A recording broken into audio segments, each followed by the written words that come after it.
Bienvenidos y bienvenidas a Innovadores, el podcast oficial de EntreprenUp, el mejor lugar para descubrir historias inspiradoras, consejos y estrategias para ayudarte a alcanzar tus metas y hacer realidad tus sueños. Si nos estás escuchando en YouTube, apóyanos con un like, dándole clic a la campanita y suscribiéndote al canal. Y en Spotify, Apple Podcast y Amazon Music, dándonos seguir y calificándonos. Hoy te hemos invitado a Washington Navarro, fundador de The Entrepreneurial World, organización que apoya a desarrollar el ecosistema para emprendedores universitarios en San Antonio. Hablaremos con Washington sobre la importancia de generar conocimiento de valor, por qué no debemos subestimar nuestra responsabilidad para aprender y por qué la clave del éxito está en conocerse a uno mismo. No importa qué te dediques, sigue innovando. Hey, aquí Sebastián Aguiluz, cofundador y CEO de EntreprenUp, y quería venir a contarles qué hacemos en la empresa cuando no estamos haciendo este podcast que nos encanta. Somos una empresa con cientos de speakers de todo el mundo que nos ayudan a crear espacios que democratizan el pensamiento emprendedor. Cada mes en la Ciudad de México tenemos eventos abiertos al público para que aprendas de los grandes innovadores y los diferentes lados de ser emprendedor. Y si quieres llevar EntreprenUp a tu empresa u organización, producimos eventos, podcasts y talleres privados. Toda la información puedes encontrarla en entreprenup.mx o puedes mandarme un WhatsApp al +52 55 32 22 91 84 o un correo a sebastian@entreprenup.mx. Escríbenos y seguro podemos hacer grandes cosas.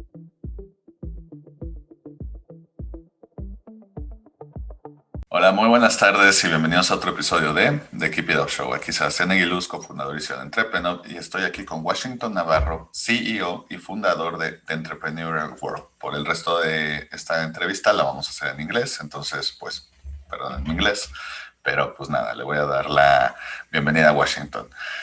Hi, Washington, how are you? How are you? I'm very good. And thanks, really glad to have you here. Oh, thank you for the invite. I really love opportunities to talk to people and have a conversation. No. The pleasure is mine. So yeah, Washington, for the people that are unfamiliar with you and the entrepreneurial world, not the entrepreneurial world in general, but your organization, could you tell us a little bit more about what you do? Yes, absolutely. The entrepreneurial world is an ecosystem for college entrepreneurs. That's simple. I want to make a clarification of that. In the United States, we're located in San Antonio, Texas. So when we say college, we mean people in universities, in like university education. It's a different structure over here in the United States. So we call it colleges. So college, universities, masters, and PhD. So it's a network for all the students that they are learning. They're going through the process of learning in the universities, and they have a curiosity about how to develop entrepreneurial skills and how to apply to their career or to the future vision to open a business. Can you tell us your secret origin? Why did you start this organization? Why focus on people who are going to college, as just mentioned? So, number one, I'm from Ecuador. Soy ecuatoriano. And I came to the United States many years ago. And something that I was learning through all this time was diversity, inclusion. And I think that one of the first things that I learned was the differentiation, how we all different. Through all that, I have different jobs for different organizations, and I end up in a job that was about traveling around the world, bringing the students to learn about how different we are and how can we work together for one of the universities over here in San Antonio, Texas. And what I realized is around the world, we all have different ways to do things. But we all wanted to be happy. We all want to have a purpose. We all want to figure it out how to live tomorrow.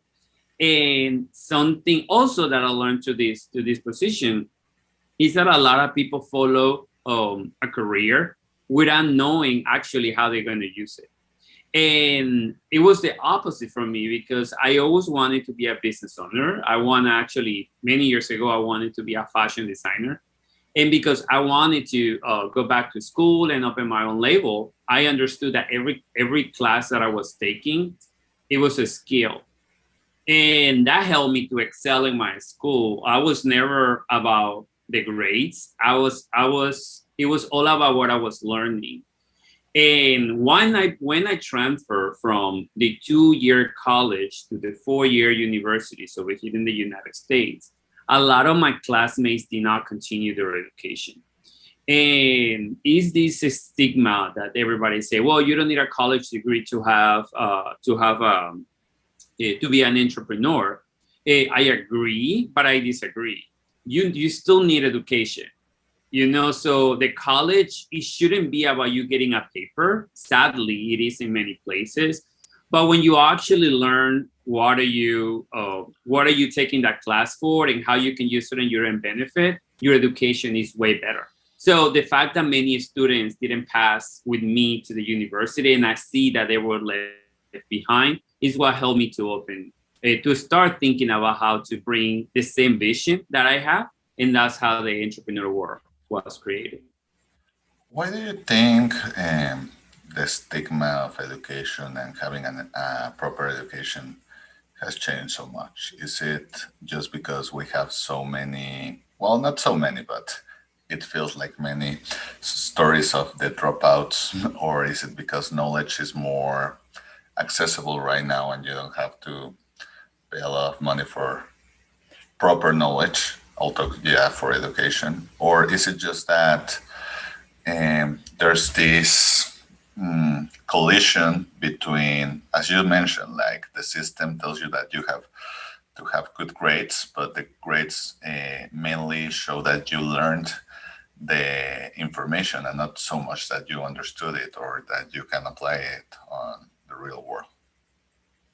So, I mean, this is maybe a lot of people won't agree with me, but whenever you go to a restaurant and you order a plate of food, they bring you the plate of food, right? And you really trust that plate is well prepared, it have all the fresh ingredients, and they have a good flavor, right? Because the restaurant is supposed to be an expert of that.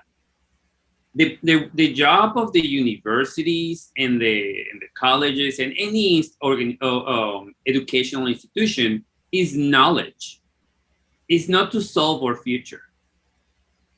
And that's what I think a lot of people get confused. They go for the paper instead of going for the knowledge.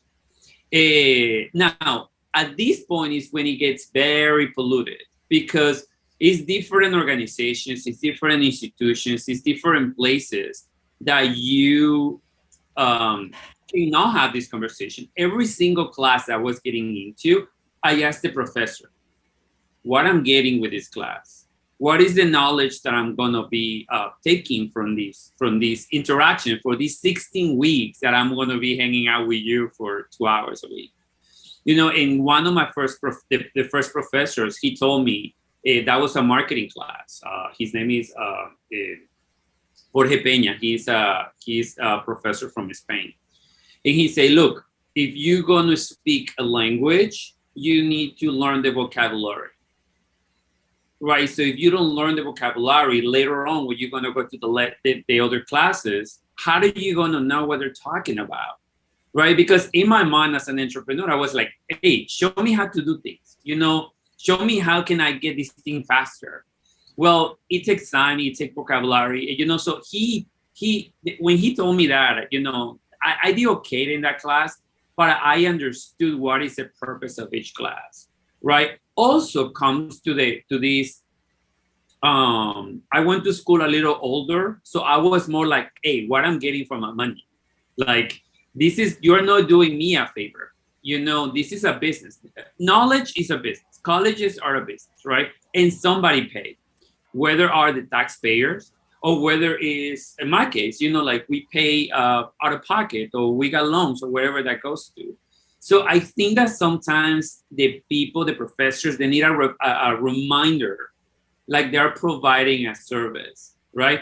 But like you can see, like I'm talking about the professors, I'm talking about the structure of the knowledge, but I'm also talking about my vision. If I'm taking a class, I should know what I'm taking that class. If I don't know, it's not the college fault, it's not the professor's fault. So it comes with responsibility for all of us, right? And at the end of the day, if you go to an institute, you get a certificate. If you go to a university, you get a degree. If you go to an incubator, you're supposed to get something. So that's the part of what I say. It's not about the degree, it's about the knowledge. And, you know, it's different. Everybody can learn different ways. Everybody have different environments on it. But what we target the college students is because they're already there. So might as well pay attention what you're doing there, because then you added one more labor, that's the cultural part. I mean, me as a Latino, my parents want me to be doctor, engineer, or where in Ecuador lawyers don't get paid very well. It's not like in the United States. So, you know, it's all these little things that is social pressure for you to take a decision at early age. You know, so, I mean, I can continue if you want me telling you about the difference between just getting a degree and having a purpose. You know, but yeah, that's one of the reasons why I think that we need more responsibility on our own future. And sometimes we don't want it. It's easy to blame it in the circumstances to somebody else. Also, to complement your thing, when I think of college knowledge, I don't necessarily think about the classroom, because being in college or being in university or being whatever school level you are, it's also about making connections, about networking, about, for instance, I learned, it was funny because I studied something that doesn't have anything to do with what I do, but I learned in college that it was what I wanted to do, because I used to do it on my free time on, how do I say this in English? Asociaciones. Or you were in an association? Yeah, in student associations, let's call it that. Right here is called a student organization. Yeah. That's what they call it here, yeah. Yeah, well, when I was in student organizations, we used to make events and we used to talk with speakers and bring them to the university. And I didn't realize it at the time, but when I decided to be an entrepreneur, that was exactly why I started to do it. And to be honest, if I had, it didn't have anything to do with what I had desired will be my major, but it had to do with the fact that I was in a place where I could learn a little bit more about myself, like outside of the classroom. So yeah, just to complement you, there's knowledge, and it's not only in the classroom, but you also have to be where more people are and where there's structure, so that young people realize that it's fine to find out new things about yourself. Yeah, I think that's the key part of it. Like how much, I mean, in this work, this works at any age. Like I was talking with somebody this morning and I say, I think that the person that usually answer the question is yourself, like in the mirror, like what I'm doing today, is this really something that makes me happy? You know, like it is a lot of people that they hate Sunday night because next morning they have to do a job that they absolutely hate it, you know, and the whole week. For me, it's not the case. I love what I do, right? I truly do what I do. I love what I do, but I took the time to really go back to basics and say like, okay, what is that I actually enjoy doing? And that's networking. That's connecting people. That is talking to people, you know, and you can get paid for that. And maybe it is not the more traditional way to do business, but those are the questions that you should have and bring into whatever structure you are, you know, and say like, hey, how can I do this? Is any different way to do this? You know, talking about the Asian opportunities, environments, and all these different concepts. All of them will work if you are asking the right questions. If it's not, you're just going to be doing something that somebody else telling you to do. Washington, what's the, let's call it the big advantage of taking these students who aren't kids, who haven't probably really figured out what they want to do the rest of their life, but they're in the between, and having them find and grow this entrepreneurial seed on their mind that probably people who start their business after don't. What's the advantage for them, or what's that competitive advantage of an entrepreneur who is at the same time a college or university student? So the students that participate in our programs, they are asking questions. Okay, and through this whole process, you take ownership of your number one business, that is your life. That's it. I mean, it's no magic on it. It's nothing like I'm gonna tell you, wow, look, some revelation. At least for me, it doesn't sound like it. It's just breathe. With all the students, it's like, calm down. This is about you. What do you want to do? Well, my parents told me, no. This is about you. Well, my family is expecting, like, no. This is about you. Because in that way, you're always gonna find a connection to whatever you're trying for. So you always find a connection between what you're passionate about and what a business is supposed to be doing. In any part, we're all graduating to go to work for a business. What it means that you are going to be part of a business. But a lot of people don't pay attention early on. What they do is like, let me pass this class.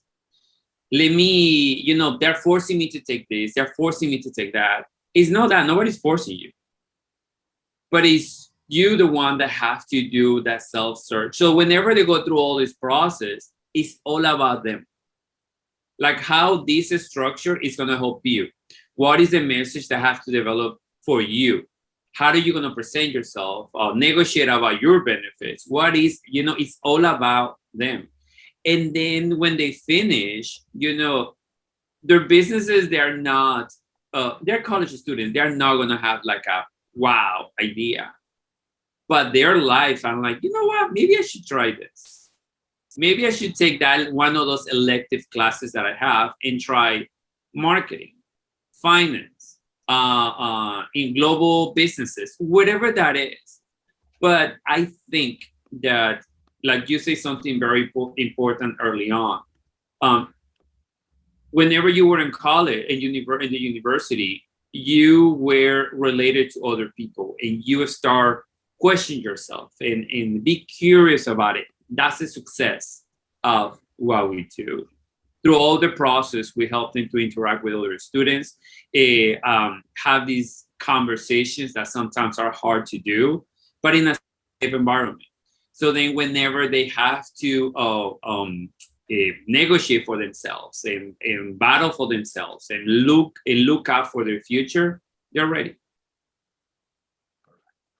Washington, you guys are in Houston, and what I like to ask every person who's responsible or that has a role in the entrepreneurial world, and never better said, in USA, because people from outside, when we think of startups in USA, we always think of Silicon Valley, but USA has a lot of different entrepreneurial ecosystems, and they all have different ways of operating, etc. How is the ecosystem in Texas, and how is it different from our idea of the startup ecosystem in Silicon Valley? So I like to answer those questions. A lot of people ask me, hey, why do you live in New York and you came to San Antonio, right? Like, that's a lot of difference between New York and San Antonio. And it is. But again, it comes to that cultural part. Every area is different. when you come to Texas, right, a lot of things are built. When you go to New York, you're gonna see somebody else's vision. Okay. The way that I think that Texas have a competitive advantage is that we are building we are the biggest state in the United States. And we've been always based on oil, right? And now innovation is happening, interaction is happening. I want to be part of those people that are building and creating something from the ground up, you know, and I think that that's competitive. Last a month ago, we have students from Chile that they came to one of our programs over here, right? And we did not go to the tour to a big facility, but we have CEOs, you know, top management position of people talking to them. You cannot do that in another places, right? Whenever you have access to CEOs and CFOs and CMOs, and you can have a coffee with them, a drink with them, you can go. That is the play. That's the way that I see the advantage of Texas. You know, in San Antonio, where we are right now, Austin is blooming. You know, there is like growing so fast.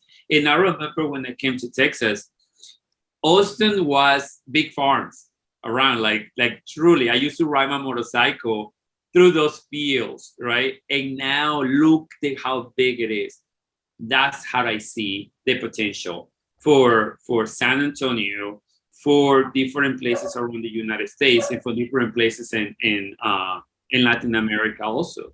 Because we're creating, and it's nothing better for me that be part of that learning development, that interaction, you know, and answer the questions that they're born for curiosity that the students have, you know, and they can be the most simple, like, hey, so how I figured it out this. So how do I tell my parents? Should I quit my job? I'm sorry, should I graduate and open a business?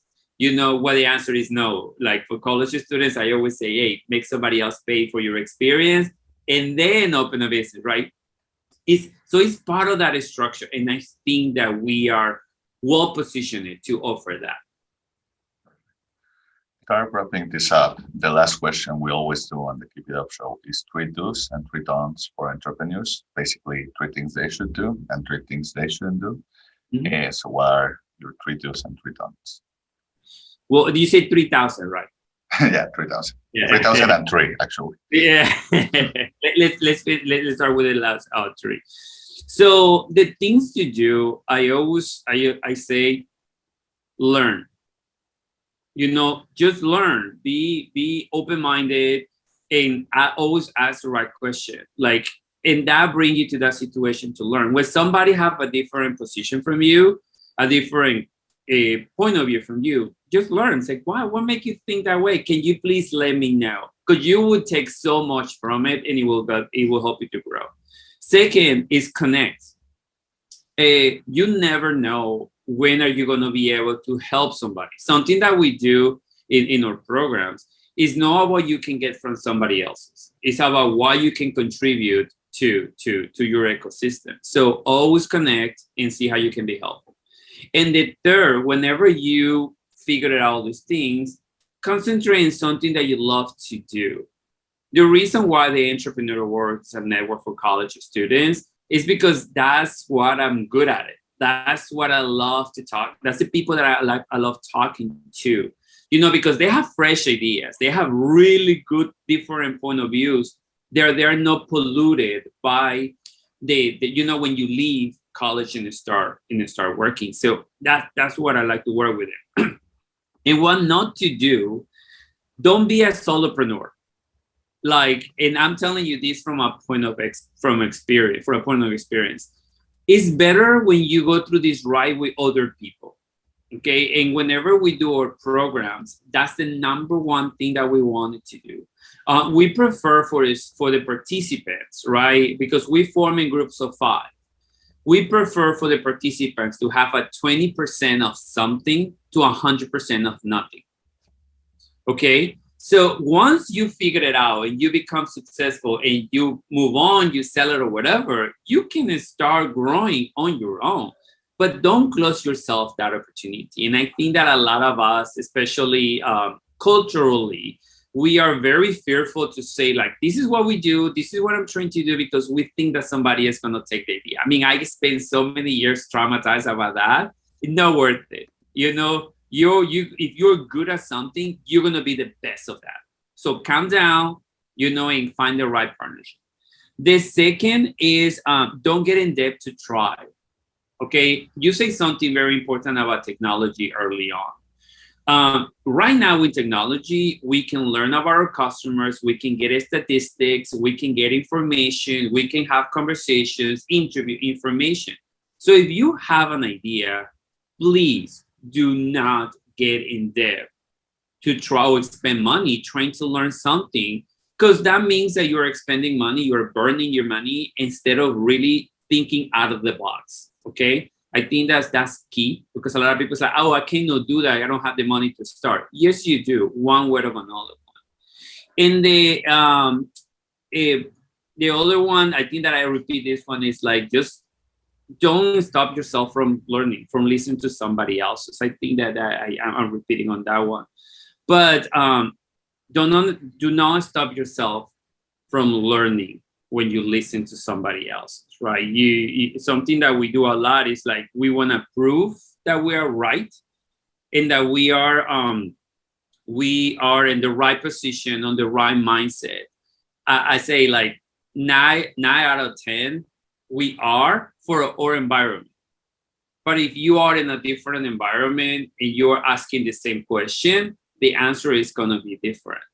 So don't stop the person for telling you what they think, you know, just learn to listen and you will be fine. Perfect. Washington, if someone who's listening to us wants to join the entrepreneurial world, or, I don't know, find any kind of way to collaborate with you guys and what you're doing, how can they find you on social media? So in all the social media, we are theentrepreneurialworld.com or elmundodelemprendimiento.com para la gente en español y en Latinoamérica, o de la gente que habla español. In all our social media, we are the Entrepreneurial World also. And if you do a Googling, somebody asked me, like, why do you have that such a difficult question, name? And I say, because the entrepreneurial world is the entrepreneurial world, right? It comes from that awareness on it. But the other way to find us is with TEWO.world. So if you do that, if you type the same thing, it's going to bring us to the entrepreneurial world. And if you join us on the different social media, we have different programs, conversations, and you always can find us, send us a direct message, and we are ready to help. So Washington, I want to thank you a lot for your time, and hope you had such a good time as we did, and as we say on this program, keep it up. Thank you very much, Sebastian. I'm very happy to be here, and you know, I appreciate the opportunity, and for whoever is listening out there, we're here to help, so let us know how we can do that. Thank you. Si te gustó el episodio de hoy, recuerda que puedes encontrar todos nuestros episodios en YouTube, Spotify, Amazon Music y Apple Podcast. No te olvides suscribirte a los canales, calificarlos y comentar lo que te parecieron. Y por favor ayúdanos compartiendo el episodio para que más personas se enteren de este podcast. No importa a qué te dediques, sigue innovando.